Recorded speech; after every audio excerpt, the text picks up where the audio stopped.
बाजुड़ में अफगान सरहद से पाकिस्तान में दाखिल होने की कोशिश करने वाले 3 दहशतगर्द हलाक, असलहा और गोला बारूद बरामद। गुज़िश्ता शब अफगानिस्तान से शिमाली वज़ीरिस्तान में सरहदी चौकी पर फायरिंग से नाइक अब्दुल रऊफ शहीद।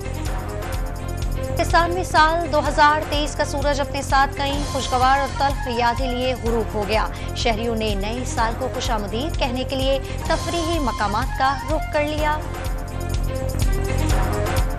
एयर नाइट पर हुल्लड़बाजी रोकने के लिए कानून नाफिज करने वाले इदारे मुत्तहरिक। इस्लामाबाद में 2000 से ज़ायद अफसरान और एहलकार फराइज अंजाम देंगे। लाहौर में ड्यूटी वार्डन्स का स्पेशल स्क्वाड भी तैयार। कराची में सीबीयू जाने पर पाबंदी। कोयटा हुकूमत की हवाई फायरिंग, हुल्लड़बाजी वन व्हीलिंग करने वालों के खिलाफ कार्रवाई की हिदायत। 2024 ने ऑस्ट्रेलिया में भी एंट्री दे डाली। सिडनी के हार्बर ब्रिज पर शानदार आतिशबाजी।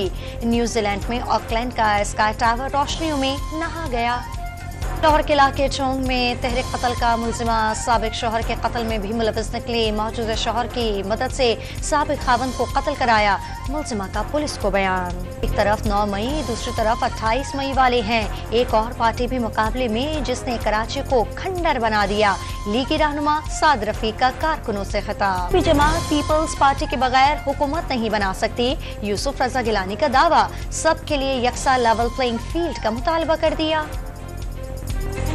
साबिक फास्ट बॉलर जुनैद खान को पाकिस्तान अंडर 19 का बॉलिंग कोच मुकर्रर कर दिया गया।